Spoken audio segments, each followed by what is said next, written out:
दोस्तों, हमारी भारतीय कृषि की संपूर्ण जानकारी की श्रृंखला का दूसरा पार्ट है। पहले पार्ट में हमने चर्चा की थी महत्वपूर्ण तथ्यों की और जो क्षेत्र है भारत के कृषि क्षेत्र और भारतीय मिट्टियां, उनकी चर्चा की थी। इस वीडियो में हम जानेंगे भारतीय फसलों के बारे में, फसलों का वर्गीकरण कैसे करते हैं और कौन कौन सी महत्वपूर्ण फसलें हैं उनके बारे में जानेंगे। शुरू करने से पहले महत्वपूर्ण जानकारी, PDF कोर्सेज अवेलेबल है सभी सब्जेक्ट्स के हिंदी मीडियम में। ज़्यादा जानकारी प्राप्त करने के लिए आप इन नंबर्स पे व्हाट्सएप या कॉल करके या फिर हमें मेल करके, हमारी मेल ID है learneasy321@gmail.com, यहाँ से जानकारी प्राप्त कर सकते हैं। आइए शुरू करते हैं। फसलों का वर्गीकरण। फसलों का वर्गीकरण हम कैसे करते हैं? फसलों का जो हम वर्गीकरण करते हैं वो कई आधार पर करते हैं, लेकिन जो सबसे मूलभूत तथ्य है वो है ऋतु। ऋतुओं के आधार पर, मौसम के आधार पर हम फसलों का वर्गीकरण 3 रूप से करते हैं। पहला जो है वो रबी की फसल, दूसरी खरीफ की फसल और तीसरी जायद की फसल। जो ऋतुओं के आधार पर फसलों का वर्गीकरण होता है उसमें 3 प्रकार हैं, रबी, खरीफ और जायद। तो सबसे पहले बात करते हैं रबी की फसलों का। तो अंकुरण, रबी की फसलों में अंकुरण और आरंभिक वृद्धि के लिए कम ताप की आवश्यकता होती है, किंतु पकने के लिए उच्च ताप की आवश्यकता होती है। फसल के अंकुरण और आरंभिक वृद्धि के लिए कम ताप की आवश्यकता होती है, लेकिन जब फसल पकती है उस समय अत्यंत ताप की आवश्यकता होती है।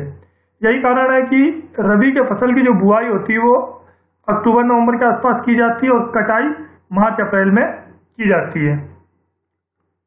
रबी की मुख्य फसलों में राई, गेहूं, जौ, सरसों, चना, मटर प्रमुख है। जो रबी की फसलों के अंतर्गत आते हैं उसमें राई, गेहूं, जौ, सरसों, चना और मटर प्रमुख है। तो फसलों के वर्गीकरण में अगर रबी की फसल से कोई सवाल बनता है तो सबसे पहले ये पूछा जाता है कि इनकी बुआई कब होती है और कटाई कब होती है, या फिर इनकी प्रमुख फसलें कौन कौन सी हैं। तापांतर के बारे में पूछ सकते हैं, लेकिन ये उतना इंपॉर्टेंट फैक्टर नहीं है। मेन इसका जो फैक्टर है वो आपका डेट है, इसकी बुआई और कटाई तथा मुख्य फसलें। ऋतुओं के आधार पर जो दूसरी फसल है खरीफ की फसल, इस फसल के लिए उच्च ताप और उच्च आर्द्रता की आवश्यकता होती है। खरीफ की फसलों के लिए उच्च ताप और उच्च आर्द्रता की आवश्यकता होती है। इन फसलों की बुआई जून-जुलाई में की जाती है। खरीफ की फसलों की जो बुआई होती है वो जून-जुलाई में होती है और इनकी कटाई अक्टूबर के समय की जाती है। खरीफ की फसलों की जो मुख्य फसलें उनमें धान, मक्का, बाजरा, तंबाकू, कपास, सन, जूट और मूंगफली प्रमुख है। खरीफ की प्रमुख फसलें हैं धान, मक्का, बाजरा, तंबाकू, कपास, सन, जूट और मूंगफली। ऋतु के आधार पर जो तीसरी फसल है वो जायद की फसल है। जायद की फसल के लिए अधिकतम ताप व प्रकाश की आवश्यकता होती है। ये वे फसलें, जायद के फसलों में वे फसलें आती हैं जिनके उत्पादन के लिए अत्यधिक ताप व प्रकाश की आवश्यकता होती है। जायद की फसलों की जो बुआई होती है वो मार्च-अप्रैल के समय की जाती है और इनकी कटाई जून के जो कटाई या फिर इनका जो अंत होता है वो जून-जुलाई के आसपास होता है। और जायद की फसलों में मुख्य रूप से खीरा, खरबूजा, तरबूज, ककड़ी इत्यादि आते हैं और कई प्रकार की सब्जियां भी जायद फसल में शामिल है। तो ये जो 3 प्रकार की फसलों का वर्गीकरण हुआ, ये हुआ ऋतुओं के आधार पे। जो दूसरा वर्गीकरण है वो है जीवन चक्र के आधार पे। जीवन चक्र के आधार पे हम प्रति वर्ष या फिर प्रति फसल में कितना समय लग रहा है उस हिसाब से इसका वर्गीकरण करते हैं। जैसे इसमें भी 3 प्रकार के हैं, एक वर्षीय, द्विवर्षीय और बहुवर्षीय। एक वर्षीय फसलें जैसे धान, गेहूं, मक्का और बाजरा जो वर्ष में एक बार करते हैं। जो द्विवर्षीय फसलें जिनका काल जो चक्र है वो 2 वर्ष का होता है, जैसे चुकंदर हो गया, ये 2 वर्ष में एक बार होता है। और जो बहुवर्षीय फसलें उनमें जैसे नेपियर घास और रिचका, ये प्रमुख है, इनमें काफी समय लगता है। तो इन प्रकार से जीवन चक्र के अनुसार हम जो फसलों का वर्गीकरण है वो 3 प्रकार से करते हैं। फसलों के वर्गीकरण में एक अन्य महत्वपूर्ण वर्गीकरण है वह विशेष उपयोग के आधार पर वर्गीकरण। इस पे कई फसलें आती हैं, सबका उद्देश्य अलग अलग होता है। जैसे नकदी फसलें, अंतवर्ती फसलें, आवरण फसलें, खाद्य फसलें। अगर डिटेल में देखेंगे तो नकदी फसलें जैसे आलू हो गया आपका, गन्ना, कपास, तंबाकू, ये जो फसलें हैं जो खेतों से बिकती हैं तो ये आपकी नकदी फसलें होती हैं। और अंतवर्ती फसलों की अगर बात करते हैं तो जो फसलें दो फसलों के बीच में बोई जाती हैं, जो मुख्य फसलों के बीच में, दो मुख्य फसलों के बीच में जो फसलें बोई जाती हैं वो अंतवर्ती फसलें कहलाती हैं। जैसे हम मूंग उड़द ये बो देते हैं बीच में, तो ये फसलें अंतवर्ती फसलें होती हैं। इनका उपयोग ये है कि जो खाली समय बच रहा है खेत का, उसका उपयोग करना होता है। आगे बात करते हैं आवरण फसलें। आवरण फसलों में मुख्य रूप से वो फसलें आती हैं जो भूमि के अपरदन को कम करती हैं, जैसे मूंग उड़द लोबिया। ये जो हमारी दाल वाली फसलें होती हैं, दलहनी फसलें होती हैं, वो आवरण फसलों के अंतर्गत आती हैं। आगे विशेष उपयोग के आधार पर वर्गीकरण में खाद्य फसलें भी होती हैं। खाद्य फसलों में जो हरी खाद जिनसे खेत में मिलती है उनका वर्गीकरण कर सकते हैं, जिसमें उड़द मूंग को भी शामिल किया जा सकता है। आगे बात करते हैं मसाला फसलों की। तो मसाला फसलें जिनसे हम मसाले उत्पादित करते हैं, औषधि फसलें जिनसे औषधियाँ प्राप्त करते हैं, चारा फसलें, दलहन फसलें, तिलहन फसलें। तो ये जो वर्गीकरण है इनका एक अलग विशेष महत्व है। ये अपने महत्व के हिसाब से इनका वर्गीकरण कर सकते हैं, लेकिन ऋतुओं के आधार पर हम तीन प्रकार से वर्गीकरण करते हैं। जायद, खरीफ और रबी। जीवन चक्र के आधार पर भी तीन प्रकार से, एक वर्षीय, बहुवर्षीय और द्विवर्षीय। और जो विशेष उपयोग के आधार पर है वो हम उपयोग के अनुसार उसका वर्गीकरण कर सकते हैं। आगे बढ़कर बात करते हैं भारतीय कृषि से संबंधित महत्वपूर्ण तथ्य या महत्वपूर्ण फसलों पर एक नजर, जो कि परीक्षा की दृष्टि से बहुत ही इंपॉर्टेंट है। और उसमें जो जो इंपॉर्टेंट चीजें पूछी जाती है एग्जाम्स में, हम उसकी चर्चा करेंगे मुख्य रूप से। सबसे पहले बात करते हैं चावल की। यह सबसे महत्वपूर्ण खाद्य फसल है। भारत में चावल सबसे महत्वपूर्ण खाद्य फसल है, जो कुल 35.5 भूभाग पर बोया जाता है। चावल हमारा 35.5 भूभाग पर बोया जाता है, और कुल खाद्य फसलों में जो चावल का योगदान है वो लगभग 42% है। तो इस प्रकार से चावल एक अत्यंत ही महत्वपूर्ण फसल है, खाद्य फसल है।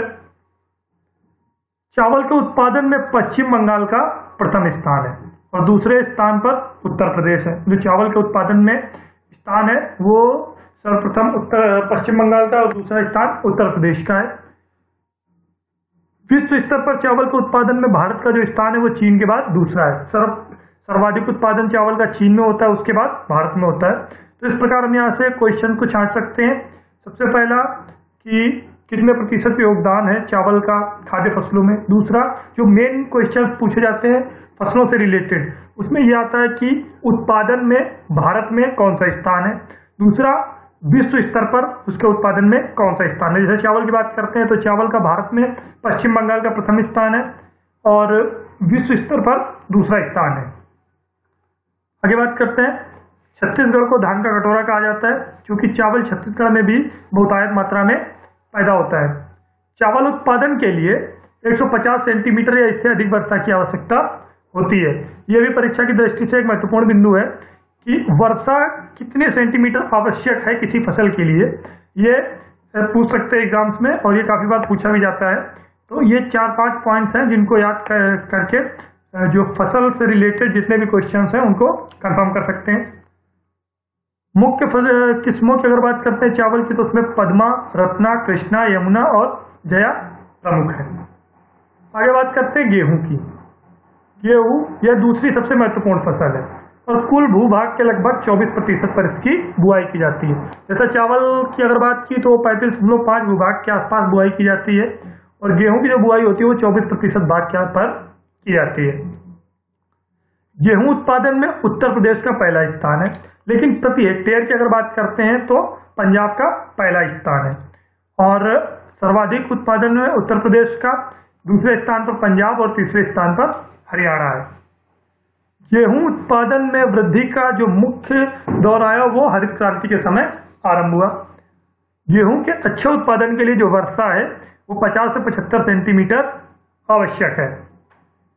विश्व स्तर पर भारत गेहूं उत्पादन में चीन के बाद दूसरे स्थान पर है। तो ये जो महत्वपूर्ण बिंदु है, 50 से 75 सेंटीमीटर पानी की आवश्यकता है गेहूं के उत्पादन में और विश्व स्तर पर गेहूं उत्पादन में भारत दूसरे स्थान पर है। प्रथम स्थान पर चाइना है और दूसरे स्थान पर अगर स्टेट की बात करते हैं तो प्रथम स्थान पर उत्तर प्रदेश, दूसरे स्थान पर पंजाब और तीसरे स्थान पर हरियाणा है। आगे बात करते हैं मक्का की। मक्का मोटे अनाज की श्रेणी में आता है। मक्का का प्रयोग खाने के साथ साथ चारे के लिए भी किया जाता है। मक्का का प्रयोग हम खाने के साथ साथ चारे के रूप में भी करते हैं। मक्का कुल भूभाग के लगभग 3.5 भाग पर बोया जाता है। मक्का उत्पादन के लिए जो आवश्यक वर्षा है वो 50 से 100 सेंटीमीटर है। मक्का उत्पादन के लिए औसतन 50 से 100 सेंटीमीटर वर्षा की आवश्यकता होती है। कर्नाटक, आंध्र प्रदेश, महाराष्ट्र मक्का उत्पादन में अग्रणी राज्य हैं। तो सबसे पहले कर्नाटक, फिर आंध्र प्रदेश और फिर महाराष्ट्र। आगे बात करते हैं गन्ना की। तो गन्ना का उत्पादन मुख्य रूप से चीनी और गुड़ के प्रयोग के लिए किया जाता है, जिसमें लगभग 60% हमारा चीनी बनाते हैं गन्ने से और 40% गुड़ के निर्माण के लिए प्रयोग होता है। गन्ना उष्णकटिबंधीय जलवायु की फसल है, जिसमें औसतन 75 से 150 सेंटीमीटर वर्षा की आवश्यकता होती है। विश्व स्तर पर ब्राजील के बाद गन्ना उत्पादन में भारत का दूसरा स्थान है। प्रथम स्थान पर ब्राजील और दूसरे स्थान पर भारत है। भारत में गन्ना अनुसंधान संस्थान कोयम्बटूर में स्थित है। भारत का गन्ना अनुसंधान संस्थान कोयम्बटूर में स्थित है, जबकि सरकरा अनुसंधान संस्थान कानपुर में स्थित है। उत्तर प्रदेश में गन्ना भारत में सर्वाधिक उत्पादित होता है, तो सर्वाधिक गन्ना उत्पादन जो है वो उत्तर प्रदेश में होता है। आगे बात करते हैं बाजरा की। तो बाजरा ये अफ्रीकी मूल की फसल है। ये सवाल कई बार पूछ दिया जाता है, बाजरा किस मूल की फसल है? तो बाजरा अफ्रीकी मूल की फसल है। बाजरा शुष्क जलवायु की फसल है, जिसमें औसतन 30 से 50 सेंटीमीटर वर्षा की आवश्यकता होती है। चूंकि शुष्क जलवायु की फसल है तो इसमें पानी कम आवश्यक है। भारत में राजस्थान बाजरा उत्पादन में प्रथम स्थान पर है। भारत में राजस्थान बाजरा उत्पादन में प्रथम स्थान पर है। आगे बात करते हैं ज्वार की। भारत के लगभग 5.3 भूभाग पर ज्वार का उत्पादन किया जाता है। औसतन वर्षा की आवश्यकता ज्वार के उत्पादन के लिए 65 सेंटीमीटर होती है। भारत विश्व में ज्वार उत्पादन में सबसे अग्रणी है। सबसे अधिक ज्वार उत्पादन भारत में ही होता है, प्रथम देश है। भारत में जो प्रथम है उसमें महाराष्ट्र सबसे ज्यादा ज्वार पैदा करने वाला राज्य है। आगे बात करते हैं मूंगफली की। मूंगफली का उपयोग मुख्य रूप से खाद्य तेलों के निर्माण में किया जाता है। मूंगफली मुख्यतः खरीफ की फसल है। जो अभी ऋतु के आधार पर हमने फसलों का वर्गीकरण किया, उसमें मूंगफली खरीफ की फसल है और शुष्क प्रदेशों में मुख्य रूप से उगाई जाती है। भारत में मूंगफली का उत्पादन गुजरात, तमिलनाडु, आंध्र प्रदेश में मुख्य रूप से होता है। सर्वाधिक उत्पादन हमारा गुजरात, फिर तमिलनाडु और उसके बाद आंध्र प्रदेश में होता है। विश्व स्तर पर चीन के बाद मूंगफली उत्पादन में भारत का स्थान दूसरा है। सबसे ज्यादा मूंगफली विश्व स्तर पर चीन में उत्पादित होती है और उसके बाद भारत उसमें द्वितीय स्थान पर काबिज है। आगे बात करते हैं सरसों की। सरसों रबी की फसल है, जिसमें अन्य तिलहनों की अगर बात करते हैं तो राई, तोरिया और तारामीरा शामिल है। भारत में उत्पादन की दृष्टि से राजस्थान प्रथम स्थान पर आता है, जो राज्य है सर्वाधिक उत्पादन में सरसों के। अन्य राज्यों में मध्य प्रदेश, हरियाणा, उत्तर प्रदेश भी सरसों उत्पादन में अग्रणी है। आगे बात करते हैं चाय की। चाय पेय फसल के अंतर्गत आता है। चाय जो है वो पेय फसल के अंतर्गत आती है। इसके लिए आवश्यक वर्षा 150 से 250 सेंटीमीटर होती है। चाय की खेती मुख्यतः पहाड़ों की ढलाई पर रोपण विधि के द्वारा की जाती है। ये चाय से संबंधित महत्वपूर्ण प्रश्न है। चाय की खेती किस प्रकार से की जाती है? तो चाय की खेती मुख्यतः ढलाई पर रोपण विधि से की जाती है। उत्पादन एवं सर्वाधिक क्षेत्रफल की दृष्टि से असम राज्य देश में पहले स्थान पर है। मतलब जो चाय के उत्पादन की अगर बात करते हैं उसमें भी असम प्रथम राज्य में है, या फिर चाय सर्वाधिक क्षेत्रफल पर कहाँ पैदा की जाती है वो भी असम राज्य में ही है। असम राज्य के बाद पश्चिम बंगाल और तमिलनाडु चाय उत्पादन में दूसरे व तीसरे स्थान पर है। विश्व में सबसे ज्यादा चाय की खपत भारत में होती है। सबसे ज्यादा खपत की अगर बात करते हैं चाय की तो वो भारत में होती है, और उत्पादन में भारत विश्व स्तर पर चीन के बाद दूसरे स्थान पर है। आगे बात करते हैं कहवा की। चाय और कहवा अगर एग्जाम्स की दृष्टि से देखेंगे तो लगभग सेम है। उनमें अगर आप एक कोई कंफर्म कर लेते हैं तो दोनों कंफर्म हो जाएंगे, क्योंकि दोनों का लगभग कॉन्सेप्ट सेम ही है। कहवा भी पेय फसल की श्रेणी में आता है। कहवा के उत्पादन के लिए भी आवश्यक वर्षा 150 से 250 सेंटीमीटर होती है। इसे भी पहाड़ों पर रोपण विधि से उगाया जाता है। कहवा भारत में बस यहाँ पर अगर अंतर आता है तो इसके उत्पादन में कहवा भारत में उत्पादन में 7वें स्थान पर है, जबकि चाय दूसरे स्थान पर है। भारत में सर्वाधिक कहवा कर्नाटक में उत्पादित होता है और उसके बाद केरल व तमिलनाडु राज्य दूसरे व तीसरे स्थान पर हैं। आगे बात करते हैं सोयाबीन की। सोयाबीन प्रमुख तिलहन फसलों में आता है और सबसे ज्यादा उत्पादन सोयाबीन का मध्य प्रदेश राज्य में होता है। भारत में जो सोयाबीन का उत्पादन होता है सबसे ज्यादा वो मध्य प्रदेश राज्य में होता है। महाराष्ट्र व आंध्र प्रदेश सोयाबीन के उत्पादन में दूसरे व तीसरे स्थान पर हैं। आगे बात करते हैं सूरजमुखी की। तो सूरजमुखी भी प्रमुख तिलहनी फसलों में आती है और सर्वाधिक उत्पादन में कर्नाटक राज्य प्रथम स्थान पर है। आंध्र प्रदेश और महाराष्ट्र क्रमशः दूसरे व तीसरे स्थान पर हैं। आगे बात करते हैं कपास की। तो कपास एक रेशेदार फसल है। कपास किस प्रकार की फसल है, ये भी एक सवाल यहाँ से बनता है। तो कपास एक रेशेदार फसल है जिसका प्रयोग वस्त्रों के निर्माण में कच्चे माल के रूप में किया जाता है। रॉ मटेरियल है, हमारे जो कपड़ों का निर्माण होता है उनके लिए कपास उत्पादन के लिए औसतन वर्षा की आवश्यकता 60 से 85 सेंटीमीटर तक होती है। कपास के उत्पादन के लिए सर्वोत्तम काली मिट्टी मानी जाती है। मिट्टी की अगर बात करते हैं तो काली मिट्टी कपास के उत्पादन के लिए सर्वोत्तम मानी जाती है। इसकी चर्चा हमने अपने पिछले वीडियोस में भी की थी जब हमने मिट्टी की बात की थी। भारत में सबसे अधिक कपास का उत्पादन गुजरात में होता है। महाराष्ट्र व आंध्र प्रदेश कपास उत्पादन में दूसरे व तीसरे स्थान पर हैं। विश्व स्तर की बात करते हैं तो भारत कपास उत्पादन में चीन के बाद दूसरे स्थान पर है और कपास को भारत की फसल कहा जाता है। आगे जूट की बात करते हैं तो जूट उत्पादन के लिए आवश्यक वर्षा 125 से 200 सेंटीमीटर होती है। जो आवश्यक वर्षा है जूट उत्पादन के लिए वो 125 से 200 सेंटीमीटर है।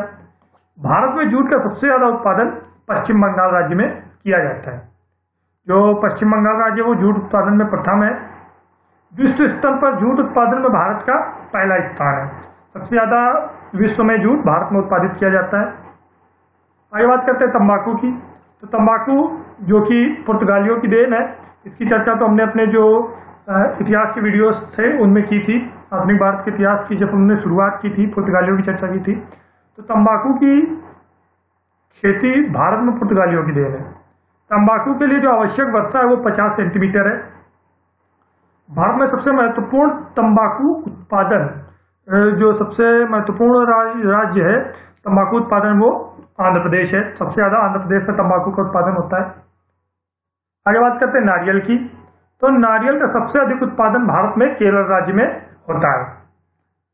कर्नाटक, तमिलनाडु व आंध्र प्रदेश इन राज्यों में भी नारियल का उत्पादन काफी अधिक मात्रा में किया जाता है।